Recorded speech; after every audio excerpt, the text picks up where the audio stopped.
मैंने आपसे कहा था कि आज आपसे मैं तत्व की बात,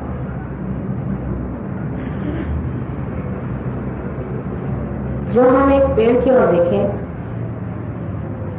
और उसका वृद्धिंगत होना, उसका बढ़ना देखें, तो ये चीज समझ में आता है कि उसके अंदर कोई न कोई ऐसी शक्ति प्रभावित है या प्रवाहित है जिसके कारण ये पेड़ बढ़ रहा है और अपनी पूर्ण स्थिति को पहुंच रहा है।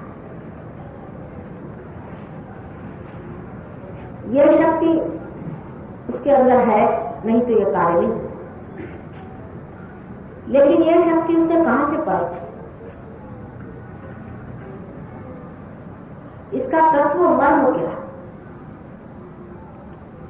जो चीज बाह्य में दिखाई देता, जैसे कि पेड़ दिखाई देता है, उसके फल फूल पत्ते सब दिखाई देते हैं, ये तो कोई तत्व नहीं। इस तत्व पे तो ये चीज आधारित नहीं। वो चीज कोई ना कोई इससे सूक्ष्म है। उस सूक्ष्म को तो हम देख नहीं पा रहे। उसकी अगर साकार स्थिति होती तो वो दिख जाता, लेकिन वो निराकार स्थिति में, माने कि उसके अंदर से चलता हुआ पानी, वो भी उसका तत्व नहीं हो, हालांकि वहन कर रहा है। पानी उस शक्ति को अपने अंदर से वहन कर रहा है। अगर पानी ही सब शक्ति है तो किसी पत्थर में पानी डालने से वहां से पेड़ क्यों नहीं निकला? तब तत्व में ये जानना चाहिए कि हर एक चीज का अपना अपना तत्व है। पानी का अपना तत्व है, पेड़ का अपना तत्व है और पत्थर का भी अपना तत्व है। उसी तरह मानव का भी अपना एक तत्व है, प्रिंसिपल, जिसके बूते पर वो चल रहा है, बड़ा हो रहा है, जिससे उसकी उद्देश्य प्राप्ति होती है। ये तत्व एक हो नहीं सकते। जैसे कि मैंने बताया कि पानी के तत्व पे ही पौधा निकल रहा है, तो वो एक पत्थर से पौधा क्यों नहीं निकला? अगर बीज के ही तत्व से बीज पनप रहा है तो वो धरती माता के शरण क्यों जाता है? अगर धरती माता के ही वजह से सारा कार्य हो रहा है तो धरती माता की वजह से ये जो पत्थर है ये भी तो भी पनप है। इसका मतलब यह है कि अनेक तत्वों में एक तत्व है, लेकिन तत्व अनेक। ये सब अनेक तत्व जो है ये एक में समान है। और ये जो अनेक तत्व है ये हमारे अंदर भी स्थित है, अलग अलग चक्रों पर इनका वास है, लेकिन एक ही शरीर में समाये है और एक ही ओर इनका कार्य चल रहा है और एक ही इनका लक्ष्य है और एक ही चीज को होना है। जैसे कि मूलाधार चक्र पे गणेश तत्व, गणेश जी का तत्व होता है, जिसके कारण हम आज पृथ्वी पर बैठे हुए हैं, यहाँ से फेंके नहीं जा रहे। अगर हमारे अंदर गणेश जी का तत्व नहीं होता तो इस पृथ्वी पर हम टिक नहीं सकते थे। इतने जोर से ये पृथ्वी घूम रही है, इस पर हम चिपके रहे। कोई कहेगा कि पृथ्वी के अंदर भी ये गणेश तत्व है। मां, ये भी बात सही। पृथ्वी के गणेश तत्व के वजह से ही हम इस पृथ्वी पर जमे हुए हैं। लेकिन जो तत्व पृथ्वी के अंदर है उसे उसका एक्सिस कहते हैं। माने जिस लाइन में वो तत्व फंसा हुआ है उसे एक्सिस कहते हैं। ऐसे हालांकि कोई एक्सिस है नहीं, कोई ऐसे सलाद के तरह की चीज नहीं है, पर मानते हैं कि जो शक्ति है इसके तत्व की वो इस लाइन से चलती है, उसी के ऊपर पृथ्वी घूमती है बीचों बीच। सो वो तत्व हमारे अंदर क्या बन के रहता है, जिससे हमें दिशा का स्थान होता है। जानवरों में ये तत्व ज्यादा होता है, पक्षियों में ये ज्यादा, बहुत ज्यादा होता है, क्योंकि भोले भाले जीव, उनमें छल कपट वैर आदि कुछ नहीं, वो विचार नहीं कर सकते, उन्हें विचार करने की शक्ति नहीं है, और न ही वो आगे का सोच सकते हैं, न ही वो पीछे का सोचते हैं। जो चीज उनके सामने आती है उसी से वो काम, पीछे का बिल्कुल नहीं सोचते। आपको आश्चर्य हो, अगर कोई बंदर आप देखिए मर जाए, जब तक वो मरता नहीं तब वो लोग सब हाय तो मचाएंगे, जैसे वो मर जाएगा उसको छोड़ देंगे, भाग गए, उनको कोई मतलब नहीं, गत खत्म, अब इससे कोई मतलब मर गया, ये तो ऐसे होगा जैसे दूसरे पत्थर, उनसे कोई मतलब नहीं, बिल्कुल बेकार। लेकिन धीरे धीरे उसके अंदर ये जरूर है कि अनुभव कर, जैसे कि एक बार आपने शेर को पकड़ने की कोशिश की और उसको जाल में फंसा, 2-3 बार जब ऐसा उसमें से छुटकारा अगर उसका हो गया तो फिर वो ताड़ जाता है कि इसमें कोई ना कोई गड़बड़ है। बहुत कुछ तो भगवान ने दी हुई चीज है, लेकिन कुछ कुछ वो सीख भी जाता है अनुभव से कि क्या चाल लोग चल रहे हैं और इससे कैसे बचना चाहिए। अनुभव से भी बहुत कुछ जानवर सीख लेता है, लेकिन तो भी उसके अंदर परमात्मा की दी हुई चीजें बहुत ज्यादा है, जिसको वो जानता रहता है, उत्सुक है उसके अंदर, उसकी स्फूर्ति आती है। जैसे जापान में कुछ ऐसे पक्षी है, जब वो उड़ने लग जाते हैं ज्यादा और भागने लग जाते हैं, तब लोग समझ जाते हैं कि अब जलजला आने वाला है, भूकंप आने वाला है, क्योंकि ये पक्षियों को उसकी घरघराहट मनुष्य बहुत पहले सुनाई देती है। जानवरों को भी आवाज मनुष्य बहुत ज्यादा जल्दी सुनाई देती है, बहुत सुनने की शक्ति, देखने की शक्ति। अगर कोई चीज ऊंचाई से भी देखे तो वो समझ जाती है कि ये आदमी मरा है कि जिंदा। ये सारी जो 5 इंद्रियों की शक्तियां हैं, ये जानवरों से इंसान में से और उसमें से जो सबसे बड़ी शक्ति उसके पास होती है, जो गणेश तत्व से पाई जाती है, वो है दिशा का अंदाज। कौन सी दिशा में जाना चाहिए? मैंने कल आपसे बताया था कि पक्षी जब उड़ करके साइबेरिया से आते हैं तो वो उसी वजह से जानते हैं कि हम उत्तर जा रहे हैं या दक्षिण जा रहे हैं या पूर्व जा रहे हैं, पश्चिम जा रहे हैं। पर जैसे जैसे गणेश तत्व कम होते जाता है मनुष्य में, वैसे वैसे दिशा का ज्ञान उसका दूसरी तरफ होता है। मनुष्य प्राणी में जो आदमी बहुत ज्यादा सोच विचार से चलता है कि मैं ये करूं या नहीं करूं, इसमें कितना लाभ होगा, इसमें कितना नुकसान होगा, इसमें रुपया लगाऊं, उसमें रुपया लगाऊं, इस तरह की फालतू की बातों में जो मनुष्य अपना चित्त बर्बाद कर देता है, उसको दिशा का भान बड़ा कम हो जाता है। उसको आप एक दिशा में खड़ा कर दीजिए कि आपको उत्तर की ओर जाना है, ये उत्तर है, थोड़ी देर में देखिएगा कि वो दक्षिण की ओर चले जा रहे, रास्तों का उसे ध्यान नहीं देता। अगर आप उसको कहे खड़ा कर दीजिए, पूछे रात के वक्त में उत्तर दक्षिण पूर्व पश्चिम पहले कैसे बताया जाए, भाई सूरज तो है नहीं। जब आपका चित्त इस तरह से बाहर की ओर बहुत ज्यादा हो जाता है, और या तो आप किसी के चालाकी से पस्त होते हैं या किसी को चालाकी से आप डुबाना चाहते हैं, दोनों भी चीजें से आप या तो भयग्रस्त है कि दूसरा आदमी चालाकी से आपको खाने डाले, और या तो आप इसके पीछे लगे कि इसको चालाकी से कैसे डुबाया जाए। दोनों हालात में आपकी जो अबोधिता है, जो आपका इनोसेंस है, वो घटता जाता है, और जब ऐसी गति आ जाती है तब आपको दिशा का भान नहीं देते। एक छोटी सी बात बताएं, आप लोग बुरा हो। मैं आजकल देखती हूँ, पहले लड़कियों में बात नहीं, कि अब उनमें भी ये बात देखती हूँ, दिल्ली शहर में ज्यादा है कि हर आदमी के और नजर खा के वो देखने लगे। पहले तो मर्द देखा करते, अब औरतों ने भी शुरू कर दिया। अब इसको आप सोचते हैं कि बहुत ही सीधी बात है, इसमें कौन सी ऐसी बात है, हर आदमी की ओर जरूरी ऐसे देखना,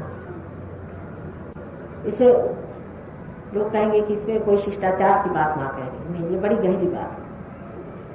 जितना आप देखते हैं उतने ही आपका चित्त बाहर की ओर जाता है।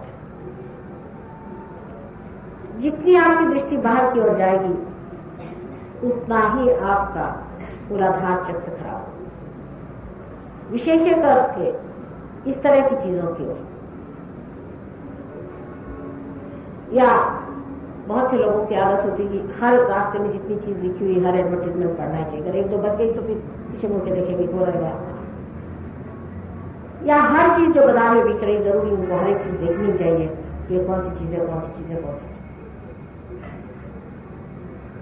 आंख का संबंध हमारे मूलाधार चक्र से बहुत नजदीक है। पीछे की तरफ में यहाँ पर जो हमारा मूलाधार चक्र है,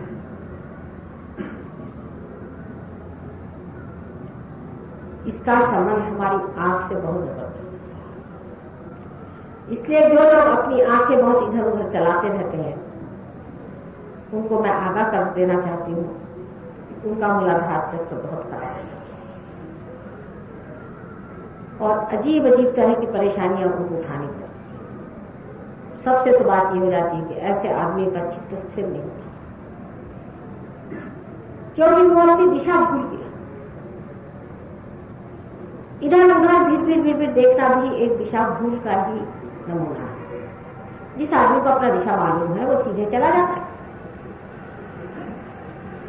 दिशा का भूल जाना मनुष्य ही कर सकता है, जानवर नहीं कर सकता, क्योंकि उसको कोई वजह नहीं वो दिशा को भूले। जब कहीं उसका समझ लीजिए एक जानवर ने किसी दूसरे जानवर को मार के कहीं डाला, उसको मालूम है उसे कहाँ डाला है, उसको उसकी सूंघ आएगी, उसको समझ में आ जाए, वो बराबर अपने मौके पर पहुंच जाए, भटक नहीं सकता। आप किसी बिल्ली को अगर घर से निकालना चाहे तो 7 मील दूरी पर उसे ले जाकर छोड़ दीजिए तो भी शायद वापस चले आएगी। कुत्ते में तो क्या कहेंगे, कुत्ता तो ऐसे सूंघते घूमता है, उसको फौरन पता चल जाता है कि चोर कहाँ गया और कहाँ चीज से। लेकिन मनुष्य के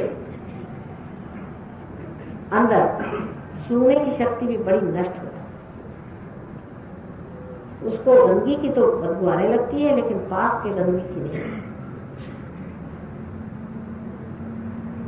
वो उसे नहीं सूंघ पाता है जो हमारे अंदर पाप बन के जी रहा है और जो दूसरा आदमी महापापी है उसके साथ हम खड़े। उसको इसकी बदबू जरूर आ जाएगी कि यहाँ गंदा पड़ा है, वहां सफाई नहीं है, ये नहीं है। लेकिन कोई महापापी भी उनके पास खड़ा हुआ उसकी बदबू नहीं आएगी। और अगर वो बड़ा भावी कोई आदमी हो, मिनिस्टर हो, कुछ हो, तो उसके चलवे चाहते में भी वो कभी नहीं करे। गणेश तत्व के खराब हो जाने से मनुष्य का सारा ही जो करना चाहिए अस्तित्व खराब है। और गणेश तत्व जो है इस पे चंद्रमा का वर्षाव है।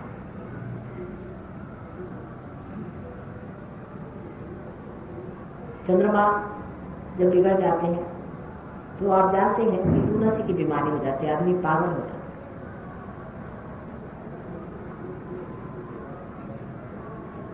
और पागल तो क्या होता है, इसमें असल में बात ये हो जाती है कि जब आदमी इस तरह से बिल्कुल इधर उधर अपनी आंखें घुमाने लग जाता है तो उसका चित्त जो है अपने अपने काबू में नहीं रहता और कोई सी भी दुष्ट आत्मा उस पर आघात कर सकती।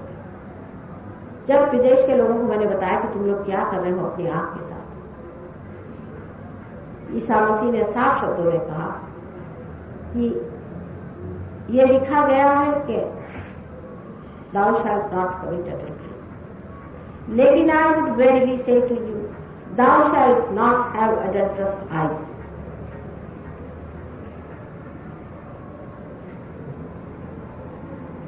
हम इस तरह से अपना गणेश तत्व खराब करते रहते हैं और जिसका गणेश तत्व खराब हुआ उसकी कुंडली नहीं टिक नहीं सकती, फिर खींचकर वापस चले जाते।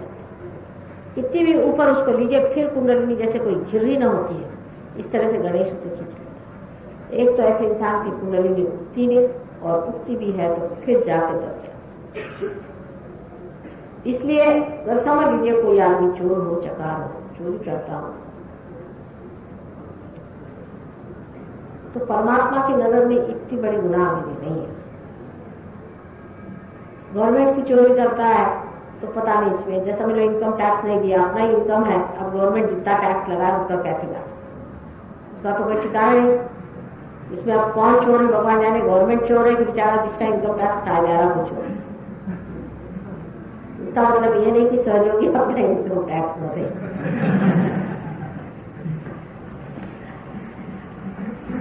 लेकिन बात परमात्मा की नजर में वो आदमी बहुत दूषित है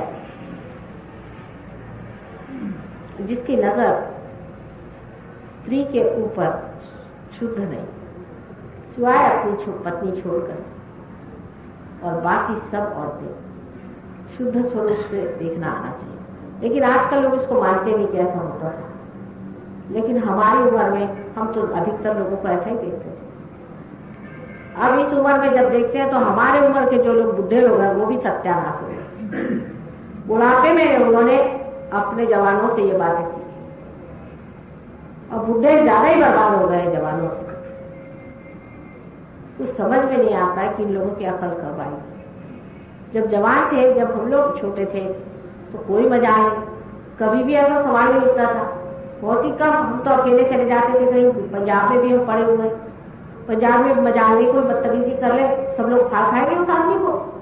एक भी आदमी बदतमीजी करने में डरता था पंजाब के अंदर। अभी वहीं के पंजाबी, ये लोग पंजाबी है कि क्या है पता मजाल नहीं है। सरदार जी लोग कभी किसी के कोई एक औरत को कोई कभी एक बुरी निगाह से किसी ने देख लिया तो उसको तो पूरा खराबी हो जाती थी। और आज ये अपनी हालत हो गई है, किसी को किसी का पता नहीं। और अब हम कहते हैं कैसे हो सकता, हमारा तो चित्त ही नहीं बच सकता। अरे 50 साल पहले ये नहीं था, 40 साल पहले ऐसा नहीं था, तो आज क्या हो गया है कि हम लोग के सभी आंखों की शर्म हया इनके कहाँ चले। और भी कोई बताता थोड़ी था कि अब शर्म हया करो, वो तो एकदम अंदाज हो ही जाता था, इंसान को पता ही रहता। इसी तरह पहले लोग रहते, आजकल बहुत लायक हो गए ना, तो ऐसे भी आकर चलती है। और हमने इसमें अपना गणेश मत खोल दिया बहुत कुछ। कल आपने पूछा इसलिए मैं बता रही हूँ, नहीं तो मैं कहती नहीं, वो लोग बुरा मान जाते। लेकिन आजकल की जो हवा है ये बहुत खराब है, बहुत नुकसान है। इसी से हमारे यहाँ सब तरह के इंडिसिप्लिन, खराबी और बदतमीजियां और दुष्टता आ गई। जब आप इस तरह के काम शुरू कर देते, अब तो जब औरतें भी इसी ढंग के हो गए तो आदमियों का क्या हाल। आपको इतना बुरा क्या लग गया सरदार जी? फिर बीच में तुमने कौन सी बात?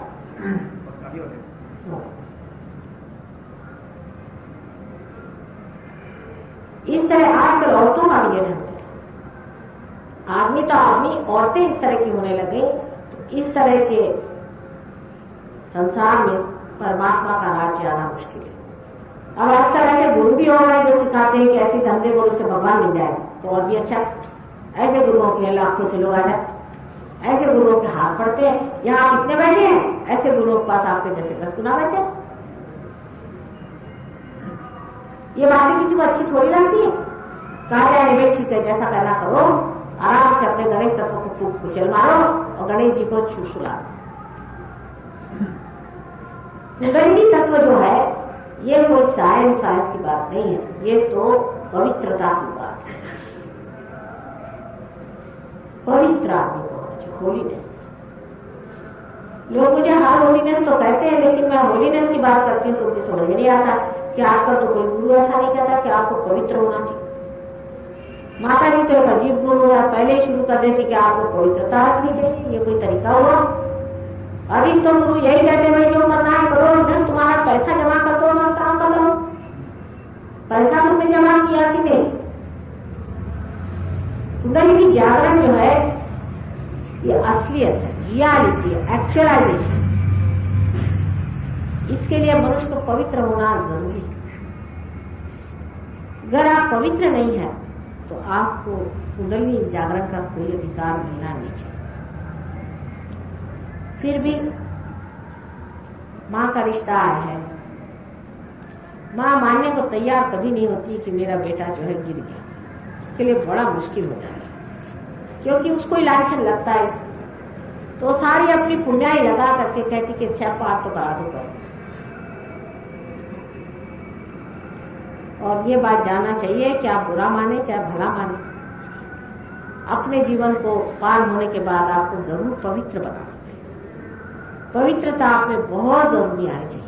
इसका यह मतलब नहीं कि आप सन्यासी बन के घूमिए, सन्यासियों को भी नहीं सहयोग मिल सकता। यह मतलब मेरा बिल्कुल नहीं कि आप कोई अननेचुरल तरीके से रहिए, अनैसर्गिक तरीके से, बिल्कुल नहीं। इससे आदमी बड़ा ही सूख जाता है, एकदम सूखा इंसान हो जाता है, वो भी मना है। लेकिन मंगलमय विवाहित जीवन सहयोग में आशीर्वादित होता है। यहाँ तक कि सहयोग के विवाह भी होते हैं जो बहुत ही ज्यादा हमने देखे लाभदायी होते हैं। सहयोग की तरफ से हम लोग विवाह करते हैं, इससे बहुत लाभ होता है। विवाह एक मंगलमय कार्य है और उसमें आप जानते हैं हम गणेश को हमेशा उसकी स्तुति करते हैं। अगर आपके अंदर पावित्र्य नहीं है तो आप परमात्मा की बात नहीं कर सकते। सच बात आपसे मैं कहूं। इसीलिए बहुत लोग कहते हैं कि माँ हमारे कर्मों के फलों का क्या होगा और हमारे कर्म अच्छे नहीं। बहरहाल मेरे सामने ये बातें नहीं करने की, क्योंकि माँ के लिए सब कुछ मुश्किल काम नहीं। उनका नाम ही बनाया पापनाशिनी वगैरह, तो अब क्या करें। लेकिन पार होने के बाद याद रखना चाहिए कि सब गुनाह माफ है पार होने तक, क्योंकि आप पार नहीं थे, अंधेरे में तो चलो जो भी किया सब गुनाह। लेकिन उसके बाद ये बात जाननी चाहिए कि अपने गणेश तत्व को आप बहुत आसानी से जगा सकते। जब ये प्रदेश के लोगों को में जम गया है तो आपने क्यों न जमे। जब इन लोगों ने सीख लिया है कि पवित्रता क्या है, तो क्या आप लोग नहीं जमा सकते। कम से कम ऐसा हिंदुस्तानी मुझे नहीं मिला कि जो अपवित्रता को अच्छी समझता करता है, लेकिन जानता है कि गुनाह है, गलती, ये समझता है। कोई भी हिंदुस्तानी चाहे प्रदेश में रहा चाहे करता है, लेकिन वो जानता है गलत काम। लेकिन ये तो बेचारे ये भी नहीं जानते कि गलत काम, ये तो सोचते अच्छा काम, ये तो कहते करना ही चाहिए, ये किया बनेगा आपका कल्याण नहीं, ऐसा भी ये लोग सोचते। इतने ये बेवकूफ है इस मामले में, यानी सरल है बेचारा। तब भी वो बच गए, आप भी बच सकते। लेकिन जिम्मेदारी आप पर है, इस गणेश तत्व को आप बनाए रखिए। जैसे गणेश है, देखिए मूलाधार चक्र जो है ये कहाँ पर, जो कुछ भी विसर्जन क्रिया है, जिसको कहना चाहिए स्टेशन जितना होता है, उस पर श्री गणेश बैठा था। वो सारा कार्य श्री गणेश का, क्योंकि श्री गणेश जैसे कीचड़ में कमल होता है, इस प्रकार अपने सुगंध से सारा सौरभ इतना लुटाते हैं कि वो कीचड़ भी सुगंधमय हो। आपको आश्चर्य होगा कि जैसे ही आपका गणेश तत्व जमना शुरू हो जाएगा, आपने कभी सोचा भी नहीं होगा, कभी जानते भी नहीं होंगे कि कितना आनंद अंदर से आने लग जाता है, क्योंकि तत्व निर्मल है। इसका तत्व का मतलब ही निर्मलता है। जो चीज निर्मल है माने तत्व पे आ गई, उसका मल ही सारा हट गया। और वही निर्मल होता है जो किसी मल को अपने अंदर जमने ही ना। कोई भी चीज जो निर्मल करती है वो तत्व ही होता है, क्योंकि तत्व से कोई चीज लिपट नहीं सकती। तत्व हमेशा तत्व बना रहता है। इसलिए सबसे पहले हम लोग श्री गणेश को ही आवाहन और उनकी आराधना करते हैं और उनको हम मानते हैं। लेकिन आजकल लोग ऐसे भी निकल गए हैं कि कुंडलिनी के नाम पर गणेश जी का अपमान करें सुबह से शाम तक। इतना अपमान कर रहे हैं कि मैं आपसे बता भी नहीं। कुंडलिनी उनकी मां और वो भी कन्या स्थिति में जब कौड़ी थी, जब पति के विवाह से पहले उनका स्वागत करने के लिए नहाने गई थी। विवाह हो चुका था, लेकिन अभी पति से मुलाकात नहीं हुई। तो जब नहाने गई थी तब उन्होंने श्री गणेश को बना के बाथरूम के पास में अपने कहते हैं कि बात सही है, एक दूसरे माने में या एक दूसरे आयाम की बात कि वो अपनी मां की रक्षा करें, उनके प्रतिष्ठा की, उनके प्रोटोकॉल की रक्षा करें, उनकी पवित्रता की रक्षा करें, क्योंकि वो वर्जिन है, वो कन्या। इसी प्रकार हमारे अंदर भी जो कुंडलिनी है वो गौरी स्वरूप है, अभी वर्जिन है, उनका अपने पति से मेल नहीं हुआ, पति उनके आत्मा स्वरूप शिव जी है। और गणेश वहां बैठे हुए हैं और उस दरवाजे से श्री गणेश जिस दरवाजे पे बैठे हैं उस दरवाजे से शिव जी भी नहीं जा सकते। इतना पवित्र दरवाजा है। और ये दुष्ट लोग, जिनको तांत्रिक कहना चाहिए, उस तरह से कोशिश करते हैं कुंडलिनी के ओर जाने की, और इसी वजह से उनको हर तरह की तकलीफ होती है। जिस आदमी में पवित्रता नहीं है उसको कोई अधिकार नहीं है कि वो कुंडलिनी जागृत करे। अगर ऐसा आदमी कोशिश करेगा तो जरूरी है कि श्री गणेश उन पर नाराज हो जाएंगे और फलस्वरूप उनके अंदर अनेक तरह की विकृतियां आ जाए। कोई लोग तो उसमें मैंने सुना है कि नाचने लग जाते हैं, कोई लोग हैं चिल्लाने लग जाते हैं, कोई भ्रमिष्ठ हो जाते हैं, और कोई लोग जानवरों जैसी बोली निकालने लगते हैं। किसी किसी लोगों को मैंने देखा है कि उनके अंदर ब्लिस्टर्स आ जाते हैं पूरे बॉडी, जो कि ऐसे लोगों के पास हो जाते हैं जो अपवित्र हैं और जिनको कुंडलिनी के लिए कोई भी मालूमात नहीं। और जब वो कुंडलिनी की तरफ अग्रसर होते हैं गलत रास्तों से और गलत तरीकों से, तब उन पर स्वयं साक्षात श्री गणेश गरजते हैं, साधक के श्री गणेश, और साधक को बहुत तकलीफ है। सारा तांत्रिक शास्त्र गणेश जी को नाराज करके पाया जाता है, जिसे कि लोग तांत्रिक कहते हैं, असल में तांत्रिक नहीं है।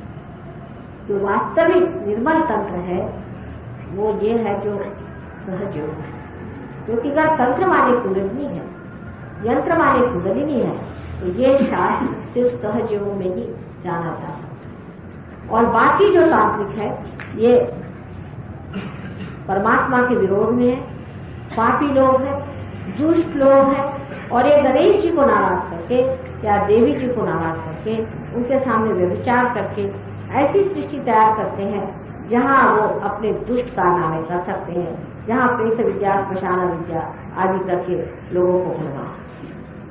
ये बहुत समझने की बात है कि जिस आदमी का गणेश तत्व ठीक होगा उसके कभी तांत्रिक हाथ नहीं मारते, कभी नहीं, चाहे जितनी भी कोशिश करें। अगर उस आदमी का गणेश तत्व ठीक है तो वो तांत्रिक मर जाएगा, पर इस आदमी का कोई बाल बाका नहीं। इसलिए गणेश तत्व जो है ये सुरक्षा का सबसे बड़ी सुरक्षा गणेश तत्व से। इसलिए अपने गणेश तत्व को आपको बहुत ही ज्यादा सुचारू रूप से संभालना चाहिए। पहले तो अपनी नजर नीचे रखें, लक्ष्मण जैसे आग भरे अवतरण को भी अपनी आंख सीता जी के चरणों में ही रखें। क्या उनके अंदर कोई पाप नहीं था, लेकिन सीता जी के क्या, इसका मतलब वो किसी के भी चरण ही देखा, क्योंकि उन्हें ज्ञात कि ऊपर देखना, किसी के और दौड़ना, इसमें सिर्फ अपना चित्त ही तो जाएगा। गणेश तत्व हमें पृथ्वी मां से मिला, पृथ्वी मां ने हमें गणेश तत्व, और इसलिए इस पृथ्वी माता का अनेक बार धन्यवाद मानना चाहिए कि आपने हमें ये गणेश तत्व दे करके दिशा का ज्ञान। जब मनुष्य के अंदर गणेश तत्व जागृत हो जाता है तो उसके अंदर विवेक बुद्धि आ जाती है। हम श्री गणेश से हमेशा कहते हैं कि हमें विवेक दीजिए, हमारे अंदर विजडम दीजिए, सुबुद्धि दीजिए। मनुष्य के अंदर अगर दिशा का ज्ञान नहीं भी हो तो कोई फर्क नहीं पड़ता, लेकिन अच्छे बुरे का उसको दिशा ज्ञान होना चाहिए। इसीलिए हम उनसे मांगते हैं कि आप हमें विवेक दीजिए, इसीलिए वो विवेक देने वाले माने जाते। ये गणेश तत्व। अब हमारे अंदर जो दूसरा बहुत महत्वपूर्ण तत्व है वो है विष्णु तत्व। विष्णु तत्व से हमारा धर्म धारण है, जो कि हमारे नाभि चक्र से प्रभावित होता है, जो हमारे नाभि में है। नाभि में हमारे अंदर धर्म धारणा, जैसे कि आप अमीबा थे तो आप अपना खाना पीना खोजते, जब आप अमीबा से और ऊंचे हो गए, इंसान की दशा में आ गए, तब आप अपनी सत्ता खोजते, और उससे आगे जब आप जाते हैं तो आप परमात्मा को खोजें। आपके अंदर ये धर्म है कि आप परमात्मा को खोजें। ये मनुष्य का धर्म है। जानवर नहीं खोज सकते और कोई भी प्राणी परमात्मा को नहीं खोज सकता। सिर्फ मनुष्य ही परमात्मा को खोज सकता। ये मनुष्य का धर्म है और इसके 10 अंग हैं और ये धर्म का तत्व विष्णु जी से हमें। अब बहुत से लोग सोचते हैं कि विष्णु जी से हमें पैसा मिलता है और विष्णु जी से हमें और लाभ होते हैं। तसं करायचं नसते ते बसून काय वेड्याचं। लेकिन ये बात नहीं है कि सिर्फ उनसे हमें पैसा ही ये भी ऐसी ऐसी गलत भावनाएं हमारे अंदर बसी हुई है कि विष्णु जी से हमारे लिए जितना भी क्षेम है वो मिलता है और बाकी कोई नहीं। सारे क्षेम से क्या लाभ होता है आप देखिए। जब मनुष्य क्षेम को पाता है, समझ लीजिए एक आप ये दशा लीजिए कि एक मछली है, जब उसने पूरी तरह से ये जान लिया कि अब हम इस समुद्र से पूरी तरह से संतुष्ट, उस संतोष को पाए, तब उसे विचार आता है कि समुद्र को तो सब देख लिया, इसका तो हमने धर्म जान लिया समुद्र का, अब हमें जानना है कि जमीन का धर्म क्या। तो वो अग्रसर होता है। कोई भी मछली का अवतरण जो हुआ है वो सिर्फ यही हुआ है कि एक मछली उसमें से बाहर आई। अब जब वो मछली बाहर आई, एक ही मछली, वही अवतार हम मानते हैं कि जो पहले बाहर आई और उसने बहुत सारी मछलियों को अपने साथ खींच लिया। क्या सीखने के लिए कि धर्म क्या है, कौन सा धर्म, कि जमीन का धर्म क्या है। पहले इस जमीन के धर्म को सीखा, इसलिए रेंगते हुए वो मछलियां बाहर आ गई। अब उनमें दूसरा धर्म सीखने की बात आ गई। पहले पानी का धर्म सीखा, फिर अब जमीन का धर्म सीखने लगे। जब जमीन का धर्म सीखने लगे तो रेंगते रेंगते उन्होंने देखा कि भाई पेड़ भी हैं, इन पेड़ से भी आप पत्ती खा सकते। क्षुधा पहली चीज होती है जिससे कि आदमी खोजता है। खोजने की शक्ति नाभि में ही पहले इसलिए होती है क्योंकि क्षुधा होती है, उसकी आपको इच्छा होती है कि आप किसी तरह से अपनी क्षुधा को तृप्त करें। तो देखता है कि पेड़ है, तो पेड़ के लिए जरूरी है कि भाई जो हमारा शरीर है ऐसा ही रेंगता रहे, तो पेड़ की चीजें हम नहीं खा सकते। धीरे धीरे वो अपने उससे 4 पांव इकट्ठे कर लिए। फिर कछुआ हो गया। कछुआ होने के बाद उसने देखा कि तो ऊंचे ऊंचे पेड़ है, इसको कैसा करें। फिर अपनी क्षुधा शांत करने के लिए उसे सोचा चलिए जरा सा और ऊंचा हो जाए। इस तरह से करते करते वो जानवर भी हो गए और जानवर होने के बाद उसने सोचा कि अब जरा गर्दन उठा के देखें। बहुत झुक झुक के रहे, अब गर्दन उठा के देखें। जब उसने गर्दन उठाई तब वो मनुष्य, धीरे धीरे फिर वो मनुष्य। तो हमारे अंदर ये जो धर्म है कि हम धर्म की धारणा करते हैं, जैसे कि पहले मछली का धर्म था कि पानी में वो तैरती थी, उसके बाद कछुए का धर्म था कि वो रेंगता था जमीन, उसके बाद जो जानवर थे उनका ये धर्म था कि वो 4 पैर से चलता था लेकिन उसकी गर्दन नीचे थी। फिर घोड़े वोड़े जो थे उन्होंने अपनी गर्दन ऊंची कर ली, उसके बाद उन्होंने सारा शरीर ही खड़ा कर लिया और 2 पैर पे खड़े हो गए। ये मनुष्य का धर्म है कि 2 पैर पे खड़ा है और उसकी गर्दन सीधी है। ये तो बाह्य में हुआ, बहुत ही ज्यादा जड़ तरीके से आप समझे, लेकिन तत्व में क्या मनुष्य ने पाया। क्योंकि हर बार जब भी आप कोई सा भी काम करते हैं तो तत्व अपने कार्य में भी उसी तरह से प्रभावित होना चाहिए। समझ लीजिए आज इसमें से हम बातचीत कर रहे हैं तो आप हमें समझ रहे हैं, लेकिन समझ लीजिए कि कल इससे भी बढ़िया चीज कोई आ जाए तो उसकी मशीनरी जो काम करेगी वो भी एक नहीं होगी या नहीं। इसी प्रकार मनुष्य के अंदर का भी जो तत्व है वो एक नया विकसित तत्व है और वो तत्व ये है कि वो परमात्मा को खोजता है। उसका जो तत्व है वो परमात्मा को खोजता है। इसलिए मनुष्य का प्रथम तत्व है परमात्मा को खोजना। जो मनुष्य परमात्मा को खोजता नहीं वो पशु से भी बदतर है। अब जब वो परमात्मा को खोजने निकला तब उसका तत्व जो है नाभि चक्र का पूर्ण हो गया। अब वो अगले तत्व पे आया कि जब परमात्मा को खोजने लगा तो उसने देखा कि संसार की सारी सृष्टि बनी हुई है। हो सकता है ये तारों में, ग्रहों में और इस सब चीजों में ही परमात्मा, उसके तरफ उसकी दृष्टि। तब उसे हिरण्यगर्भ याद आया। उन्होंने वेद लिखे, उनको अग्नि आदि जो 5 तत्व हैं उसके और उसका चित्त क्या, उसको जानने की उन्होंने कोशिश करी। उनको जानते हुए उन्होंने जो कुछ यज्ञ हवन वगैरह करने थे वो किए और ब्रह्मदेव और सरस्वती की अर्चना करी और सब कुछ करने के बाद भी उन्होंने देखा कि अब इसको तो हम जान गए। जैसे कि साइंस में हम लोग सब कुछ जान गए, बहुत कुछ जान गए, लेकिन जब साइंस का नतीजा निकला तो उन्होंने सोचा ये क्या, हमने तो एटम बॉम्ब बना दी। अब उस कगार पे आके खड़े हो गए साइंस वाले भी कि आगे कहा जा रहा है, अब तो गड्ढा ही सामने। अब अगर एक कदम आगे गए तो सारा ही संसार जो है एक क्षण में खत्म हो जाए। अब उन्होंने किताबें लिखी, आप अगर पढ़े तो एक है कि शौक पर लिखिए कि कितना बड़ा शौक है और संसार में कितने लोग अज्ञान में बैठे हैं, इसीलिए दुखी नहीं। जैसे फ्रांस के लोग हैं वो हमेशा मुंह लटकाए रहते। तो मैंने कहा भाई ये क्यों?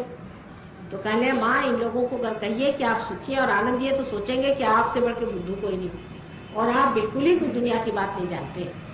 तो मैंने कहा अच्छा, क्योंकि ये कहते हैं कि हम तो पढ़ते लिखते रहते और हमने ऐसी ऐसी किताबें पढ़ी हैं जिससे ये ज्ञात होता है कि दुनिया पे बड़ी भारी आफत आने वाली है और सारा संसार जो खत्म हो जाने वाला है और मनुष्य ने पूरी तैयारी कर ली है कि अपने को 1 मिनट में खत्म कर लिया और ये बड़ी भारी आफत की चीज है और आप तो सुख में बैठे और आनंद में बैठे तो इनको विश्वास नहीं होगा। तो मैंने कहा क्या इसीलिए लोग शराब पीते हैं? क्योंकि बड़े दुखी जीव है, सब बड़े दुखी है ना, मुंह लटकाने के वक्त तो दुखी है, फिर शराब क्यों पीते? अच्छा भाई ये भी कहिए कि अपना गम गलत कर हाँ ये भी एक बात समझ लें मैम कि गम गलत करें, लेकिन हर मोड़ पे एक गंदी औरत रास्ते में पेरिस में आपको खड़ी मिलेगी। ये किस सिलसिले में? ये मैंने कहा ये आदमी ने और एक अपने लिए एक नाटक बना के रखा है कि नाटक में मैं बड़ा दुखी हूँ इसलिए मुझे शराब भी चाहिए और पाप भी करना चाहिए, अगर मैं पाप नहीं करूंगा तो मेरा दुख कैसे मिटेगा। इस तरह की बेवकूफी की बातें तो लोग करते हैं।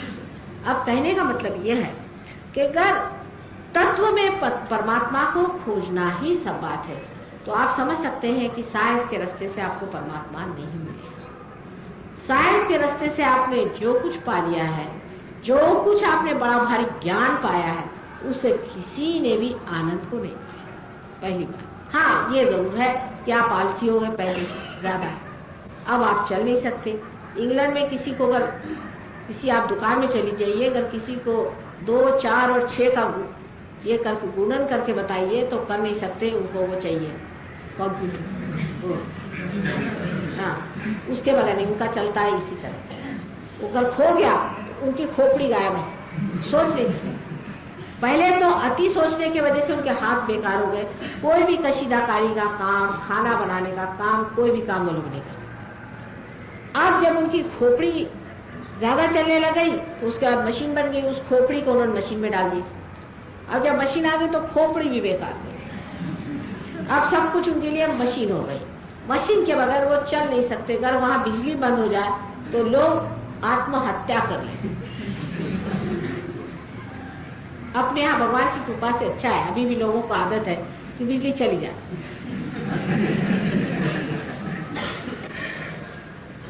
पर वहां लोग परेशान रहते हैं कि अगर कहीं बिजली गई, एक बार अमेरिका में बिजली गई तो न जाने कितने एक्सीडेंट हो गए, कितनी आफतें आ गई, कितनी परेशानियां हो गई, कि तूफान हो गया, कि कभी जलजला आया हो तो ऐसा आफत नहीं थी जितना कि वो बिजली का, उसका तो बड़ा नाटक होगा।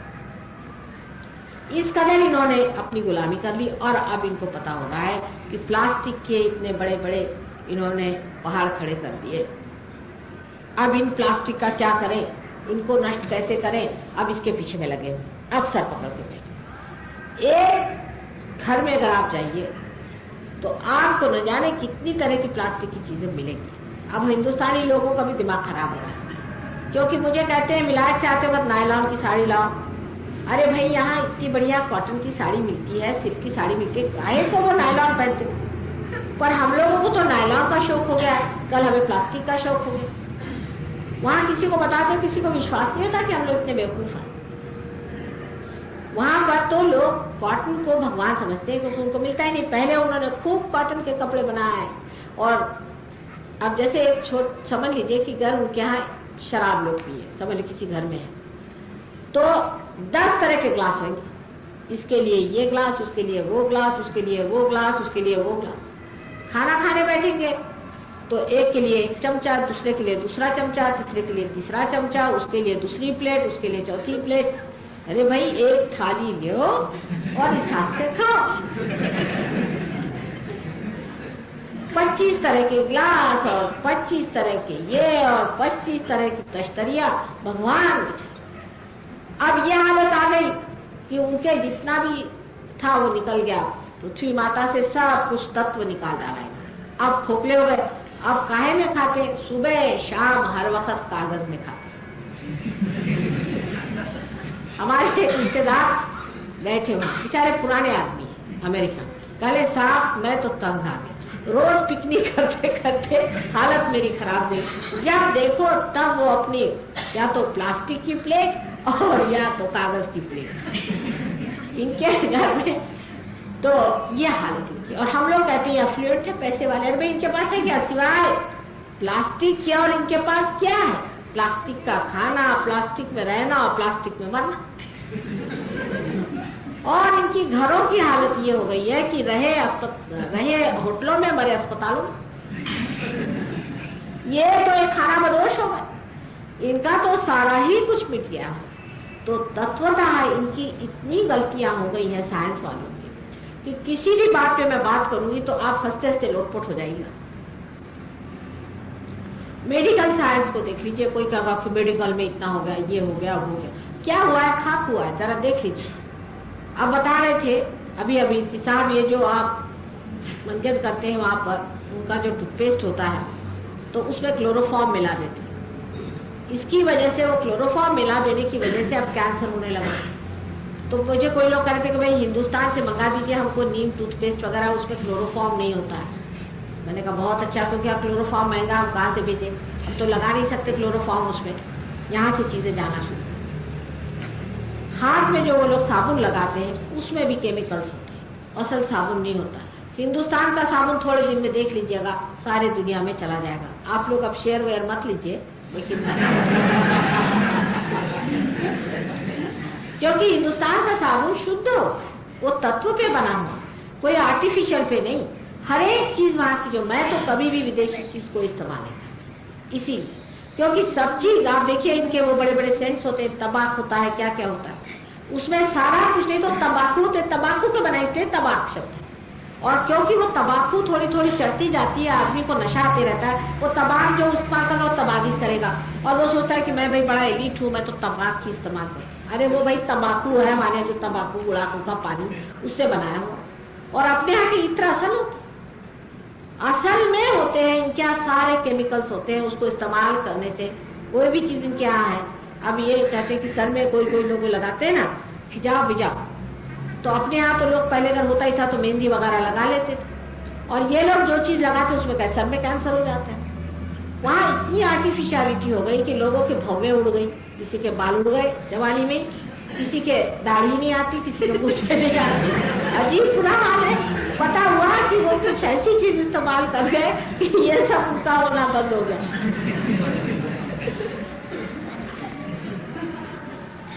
वहां सरदार जी लोगों का बुरा हाल होगा। और अगर वो लोग ज्यादा शराब पिएंगे तो और भी बुरा हाल होने वाला है। बहरहाल जो भी हो, कहने की बात यह है कि आर्टिफिशियल चीजों में जाने से, क्योंकि हमने अपने तत्व को जाना नहीं, जब हम इन सब पंचभूतों के, पंच महाभूतों के तत्व पे उतरने को गए, तब भी हम जड़ में फंसे। उसकी जो जड़ता है वो उसका तत्व नहीं है, सारे पंच महाभूत का तत्व है ब्रह्म। और ब्रह्म तत्व क्या है? उसको पाने के लिए सिर्फ आत्मा पाने से ही वो ब्रह्म तत्व हमारे अंदर से बहना शुरू होता है। उस तत्व को तो हमने खोजा नहीं, और खोजते गए वहां पहुंच गए जहां वो चीज बिल्कुल बाहर आ गई और जड़। उसलिए यह हालत है कि उस देश में भी कोई लोग खुश नहीं है। बड़ा साइंस मिल गया, बहुत विद्वान हो गए, पढ़ गए, और अब आप कगार पे खड़े हुए हैं कि एक कदम आगे गए और धड़ से सबके सब नीचे। तभी सब लोग शॉक्ड है, बहुत दुखी घूमते और इस कदर परेशान है कि आपको बहुत कम लोग वहां मिलेंगे जिनके कोई ना कोई चीज न फड़क रही है। तो आंख फड़क रही होगी, नाक फड़क रही होगी, सर ऐसे होता होगा, ऐसी पेशानी वहां किसी की नहीं मिलेगी जो शांत। औरतें आदमी को मारती है, आदमी औरतों को, बच्चों को मारते हैं, माँ बाप को मार डालते हैं, बच्चों को, 2 बच्चों को हर हफ्ते में माँ बाप मार डालते हैं। कहीं सुना, मार ही डालते, मतलब वहां के स्टैटिस्टिक्स है कम से कम 2 तो मरना चाहिए, और वो भी आप सुनिए माँ बाप मारते हैं। तो ये इस तरह की जहाँ संस्कृति बन गई है, तो जानना चाहिए कि उन्होंने तत्व को जाने नहीं, अगर जानते होते तत्व को ये पाते उस चीज में, तो आज ये हालत नहीं थी, क्योंकि तत्व जो है वो आनंद देने वाला है, तो इन्होंने तत्व वहां को डाला। तो ब्रह्मदेव का तत्व भी गया है। अब जैसे अपने देश में हम लोगों ने कहा कि साहब निराकार ब्रह्म है और उसको पाना चाहिए, वेद में ऐसा लिखा गया है, ये है वो, जिद करके बैठ गए। लेकिन वेद में भी लिखा है कि वेद माने विद माने जानना। अगर सारा वेद पढ़ करके भी मनुष्य ने अपने को जाना नहीं, तो वेद बेकार हुआ कि नहीं हुआ? और जब ये बात है, तो पहली चीज ये है कि वेद का पठन करने से आपको आत्मज्ञान नहीं हो सकता। उसके पठन से और सब हो सकता है, पर आत्मज्ञान नहीं हो सकता। गायत्री मंत्र है, अब गायत्री बोले जा रहे हैं, गायत्री बोले जा रहे हैं। अरे भाई, ऐसे बकवास से क्या गायत्री देवी जागृत हो सकती है? क्या किसी की हुई दिखाई दी आपको? किस लिए आप गायत्री का मंत्र बोलते हैं, ये भी आपने पता है। गायत्री को जागरूक करने के लिए जरूरी है कि मनुष्य पहले अपने आत्मा को जागृत करे, नहीं तो गायत्री जो है वो परमात्मा की ही एक शक्ति है। जब तक आपने उस परमात्मा को नहीं जागरूक किया, आप गायत्री के सहारे कहाँ चलिए? समझ लीजिए, अगर आपसे प्राइम मिनिस्टर नाराज है, समझ लीजिए, तो आप तो काम से गए। आपने किसी दूसरे को प्रसन्न कर भी लिया, तो आप तो काम से गए ही हुए, कोई आपको बचा नहीं सकता।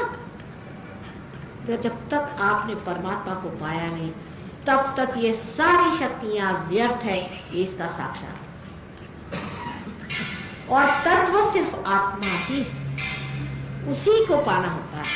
ये जो शक्तियां हैं, इसको पाने से आप परमात्मा को नहीं पा सकते, पर परमात्मा को पाने से इन शक्तियों के तत्व पे आप उतर सकते। आप जो है कि हमको दूसरी ओर ऐसा चित्त देना चाहिए कि इससे ऊपर जो शक्ति है, जो कि देवी शक्ति मानी जाती है, ये आपके हृदय चक्र में होती है। हृदय चक्र, हृदय से मतलब कौन है? ऐसा नहीं करने का बेटा, यहाँ बैठ के ऐसा नहीं कर। बच्चों को पता नहीं, एक भी बच्चा अगर गड़बड़ आ जाए, सब बच्चे पकड़ जाए।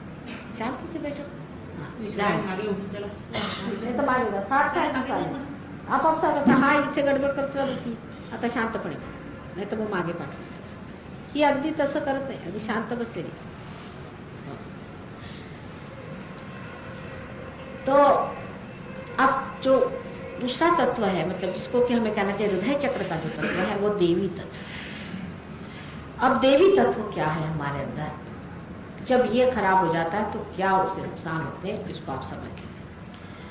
देवी तत्व से हमारे अंदर सुरक्षा स्थापित होती है, जिससे हम सुरक्षित होते हैं। जब बच्चा एक 12 साल का होता है, तब तक इस देवी तत्व के अनुसार हमारा जो स्टर्नम है, जो ये सामने की हड्डी है यहाँ पर, उस हड्डी में सैनिक तैयार होते हैं, जिसे अंग्रेजी में एंटीबॉडीज कहते हैं। ये देवी के सैनिक हैं, और ये सारे शरीर में चले जाते हैं और वहां जाकर के सज्ज रहते हैं कि आप पे कोई भी तरह का अटैक आए तो उसे रोकें। जब आपकी सुरक्षा किसी तरह से खराब हो जाती है, उस वक्त ये चक्र होता है।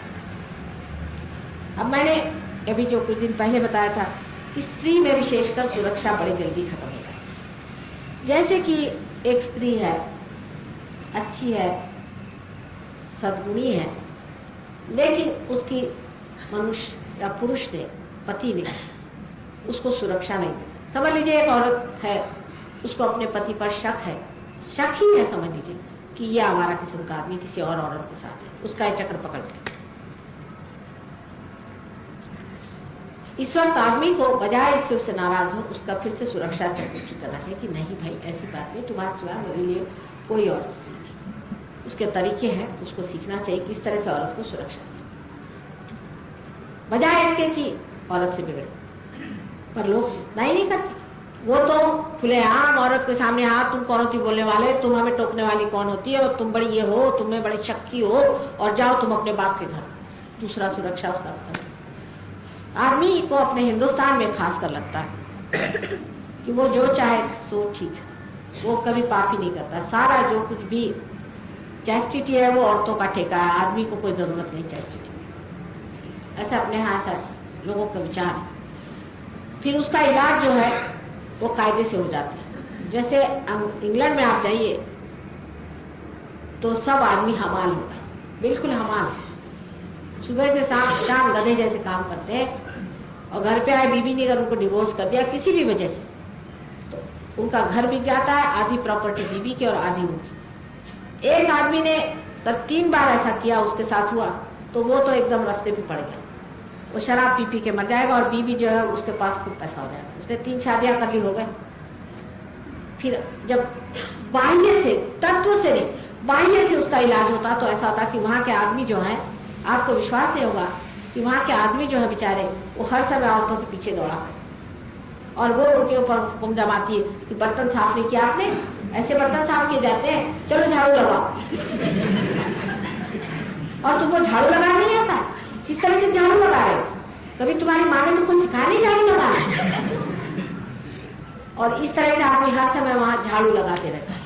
मैंने देखा, अपनी आंख से आश्चर्य होता है, और सारा पीतल उसको साफ करना पड़ता है, और सारी सफाई रखनी पड़ती है। जरा सा नहीं गंदा हुआ, 4 आदमी बैठे रहेंगे, चलिए उठाइए, उठे सफाई करना शुरू करो। और इसीलिए वहां पर आपने देखा होगा कि प्रदेश में किचन की जो व्यवस्था संस्था बहुत डेवलप हो गई है, क्योंकि आदमियों को करना पड़ता है।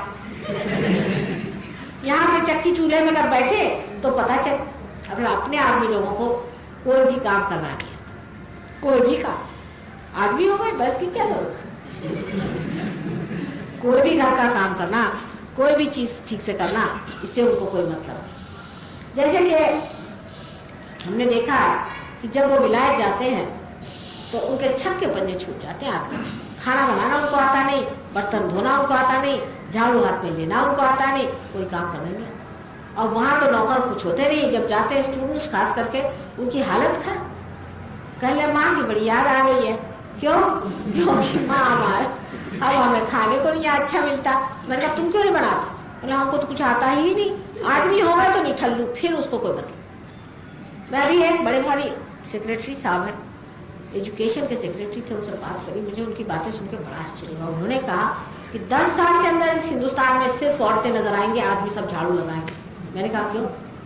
कहने इतने निठल्लू होते हैं आदमी कि स्टूडेंट्स में हमने देखा कि लड़कों की जो लीडरशिप है, दुनिया के गुंडे जो कभी पास नहीं होते, 10-10 साल एक क्लास में बैठे हैं, वो उनके लीडर होते हैं। मैंने कहा तभी अपने देश का नजारा दिखाई देगा। और औरतों के जो, लड़कियों के जो होते हैं, वो लड़की जो फर्स्ट आती है क्लास में, जो ब्रिलियंट है, जिसका स्वभाव अच्छा है, जिसमें शाइस्तापन है और जिसमें कुछ विवेक है, ऐसी लड़कियां उनके लीडर आती हैं। आप लड़कियों को कोई बात समझाइए तो कायदे से समझ जाएंगी, सब समझ जाएंगी, और लड़कों को कहिए तो वो हर समय लठ लेके खड़े हो।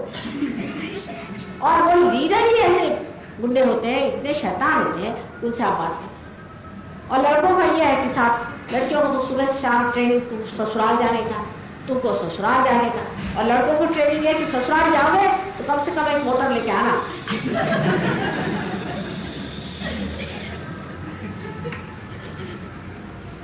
तो इस तरह से जब हम किसी भी व्यवस्था के ऊपर उसके तत्व नहीं ढूंढते और उसके तत्व से उसका इलाज नहीं करता है, तब हमारे अंदर बड़े दोष आ जाते हैं। और इसीलिए विवाह का तत्व जो है समझ लेना चाहिए। और वो तत्व ये है कि हमारे अंदर हमारी जो पत्नी है वो हमारी पत्नी है। अपने देश के लोगों से ये कह रहे हैं, वहां पर उल्टा कहना पड़ता है, वहां आदमियों की सुरक्षा खराब है, उनकी हालत खराब हो जाती है। लेकिन यहाँ पर जिसका ये चक्र, जिन औरतों का खराब हो जाता है, उनको ब्रेस्ट कैंसर की बीमारी हो सकती है, तपेदिक की बीमारी हो सकती है। ब्रेस्ट कैंसर की बीमारी ज्यादातर इसी से होती है। अब इसकी बीमारी को ठीक करना है, अगर किसी उसके मर्द से कहें कि भाई अपनी बीवी की सुरक्षा ठीक करो, तो मेरी बात नहीं मानेगा, वो कभी मान ही नहीं सकता। और डॉक्टर लोग इसको ठीक नहीं कर सकते, बस वो कहेंगे अच्छा ऑपरेशन कर डालो, काम करो। कैंसर हुआ, काट डालो, नाक काट डालो, कान काट डालो, यहाँ से इतने ये काट डालो, बस कैंसर का आदमी चल रहा है, आधी चीज उसकी गायब है और थोड़ी चीजें हैं उसके सारे चल रहा। सहयोग ऐसी चीज, सहयोग तत्व तो इसका कौन सा तत्व खराब है उसे देखता है, उसे ठीक। अब नाभि चक्र के चारों तरफ जो महान तत्व हमारे अंदर है, जिसे कि धर्म तत्व कहना चाहिए, उस धर्म तत्व को संभालने वाला जो तत्व है, उसका जो आधार है, जिसका जो मार्गदर्शन करता है, वो गुरु तत्व। और ये गुरु तत्व अगर खराब हो जाए तो कैंसर की बीमारी बहुत आसानी से हो जाती है। सबसे आसान तरीका कैंसर का अगर खोजना है तो आप किसी गलत गुरु के पास चले जाइए, 5 साल के आपके अंदर कैंसर ना आ जाए तो। अब मैं 10 साल पहले से बता रही हूँ इन गुरुओं के नाम, ये कैसे गुरु घंटाल हैं, इनके पास मत जाओ, ये तुमको नुकसान करेंगे, ये करेंगे, सब मैं बता रही हूँ। तो सब मुझे ही समझाते थे, माँ ऐसा नहीं कहो, तुमको लोग बंदूक चला देंगे, तुमको मार डालेंगे, फलाना ठिकाना। मैंने कहा किसी की हिम्मत हो तो चलाए बंदूक, और नाम तक मैंने बताया, सब कुछ किया, और सब गए, मार खाया और मेरे पास आए। या तो हार्ट अटैक आ जाएगा, हार्ट अटैक नहीं दिया उन्होंने, इतनी कृपा करके छोड़ ही दिया, तो पागलपन दे देंगे, एपिलेप्सी दे देंगे, उस पर भी उनको चैन नहीं आया तो कैंसर दे देंगे, सीधे सीधे ले लीजिए। तो क्या आपने उनको रुपया चढ़ाया तो कुछ तो आपको देना ही चाहिए। आखिर आपने उनकी इतनी सेवा करी, गुरु की, उनके इतनी जेब भरी है, तो कुछ ना कुछ आपको मिलना ही चाहिए। और गुरु तत्व जब हमारा खराब हो जाता है तब इतने तरह के कैंसर इंसान में हो सकते हैं जिसकी कोई मतलब ये पेशानी है, इसको किसी के सामने झुकाने की जरूरत है, हर जगह मत्था टिकाने की जरूरत है। हाँ ठीक है, अपने माँ बाप है, ठीक है आप टिकाइए, पर किसी को गुरु मानकर उसके आगे माथा टिकाने की जरूरत नहीं है। पहले आपको मालूम होना चाहिए गुरु वही जो परमात्मा से आपको मिलाता है। अब मेरा उल्टा, मैं लोगों से कहती भाई मेरे पैर मत छुओ, 6-6 हजार आदमी मेरे पैर पे सर मारते, ऐसे पैर मेरे फूल जाते हैं वाइब्रेशन से। मैं कहती मत छुओ तो नाराज हो जाते हैं, मार्गदर्शन नहीं देना चाहते। और ये बीमारी लोगों को है कि किसी ने कहा ये आ रहे हैं 108 420 चले सीधे साष्टांग, उसके बाद चक्कर खा के गिर गए। गुरु ने हमें आशीर्वाद दे दिया और हम चक्कर खा के गिर गए और देखा कि 5-6 साल में बराबर पागल खाने पहुंच गए। दूसरे आदमी देखते भी नहीं कि इस आदमी की कम से कम तंदुरुस्ती तो अच्छी रहती, भाई जिसके गुरु है कम से कम इसको ये तो आराम होता। और हजारों की तादाद में, हजारों के तादाद में, लाखों के तादाद में जाते। आपके गुरु क्या करते हैं कि 7 मंजिल पे बैठे हैं, वो बोलते नहीं, मौनी बाबा है, बोलते नहीं, बोलेंगे क्या, उस खोपड़ी में हो तो बोलेंगे वो बोलते नहीं मौनी बाबा है, बस जाओगे तो चिमटा मार देंगे तुम। चिमटा खाने के लिए लोग 100-100 रुपया देंगे कि मौनी बाबा, जितना वो तमाशा करेंगे उतना अच्छा। नए नए तमाशे निकालते हैं, नए नए तमाशे, हर एक गुरु कोई ना कोई तमाशा निकालता है। जैसे गुरु ने कहा अब नया तमाशा निकाला कि तुमको मैं उड़ना सिखाता हूँ बच्चों को बहुत समझ में आता, अब लेकिन बड़ों को नहीं समझ में आता। 3-3 हजार पाउंड लिए, 3000 पाउंड, सोचिए उड़ना सिखा रहे। अरे मैंने कहा नसीब के मारो, तुम्हारे गुरु को क्यों नहीं थोड़ी देर उड़ा के दिखा देंगे, पहले उनको उड़ा लिया होता फिर पैसे दे। उनको खाने को बेचारों को पहले वो आलू उबाल, ये भी इतने सीधे लोग हैं बिल्कुल गधे के, उबाल करके उनको पहले पानी दिया 3 दिन, पहले तुम्हारा वजन हल्का करना चाहिए उड़ा। वो 3000 पाउंड में, 3000 पाउंड माने मालूम कितना होगा, मेरे ख्याल से 6 लाख, एक से 6 लाख। अच्छा 6 लाख हुआ ना, 60,000 रुपए एक आदमी से, 60। अच्छा उसके बाद में उनसे उनको 2 दिन वो उसके जो छिलके होते हैं वो खाने को दिया आलू के, सबको कहने लगे भाई वजन तुम लोग का बढ़ाने चाहिए। फिर जो सड़े हुए आलू थे वो आपको दे दिए, तो उनको फिर डायरिया लग गया, तो कहा कि बहुत जरूरी है, इसी से तुम्हारा वजन घटेगा। फिर थोड़े दिन उनको उल्टा टांग दिया, लगे रहिए, इससे आपका वजन घट रहा। फिर उनको एक फोम में रखा, पहले इस पे कूदने की कोशिश करते, जैसे घोड़े पे कूदते, इसको कूदवाना शुरू कर दिया, उनके फोटो ले लिए, छपा दिया कि हम हवा में चल रहे हैं। बिल्कुल झूठ, महा झूठ, सफेद झूठ, बिल्कुल झूठ। और कल हम चल रहे हैं, बताइए आपके क्या मोटरें हैं, गाड़ियां, उसमें चलिए, आपको ऐसे ऐसे हवा में चलिएगा तो सब टक्कर खाइएगा। आप सोचिए क्या जरूरत है, क्या आदमी को पक्षी होने की जरूरत है, उसको कोई विशेष चीज, वो परम होना चाहिए, उसकी परम दशा आनी चाहिए। कि ये जब आप गुरुतत्व में अपनी अकल खो देते हैं और ऐसे बेवकूफों के पास जाते हैं तो आपका गुरुतत्व खराब हो जाता है, आप सोचते भी नहीं। अरे एक महाशय कहने लगे मुझसे कि माँ लेकिन मेरे कर्म गति का क्या होगा, तो मैंने कहा तुम्हारे गुरु क्या कहते? कहले मेरे गुरु ने कहा है कि तुमने जो कर्म किए, जितने पाप किए, उसके उसमें से 1/68 मैं खा सकता हूँ। और मैंने कहा कौन सा हिसाब लगाया नहीं, और बाकी का कौन खाएगा? इसका मतलब और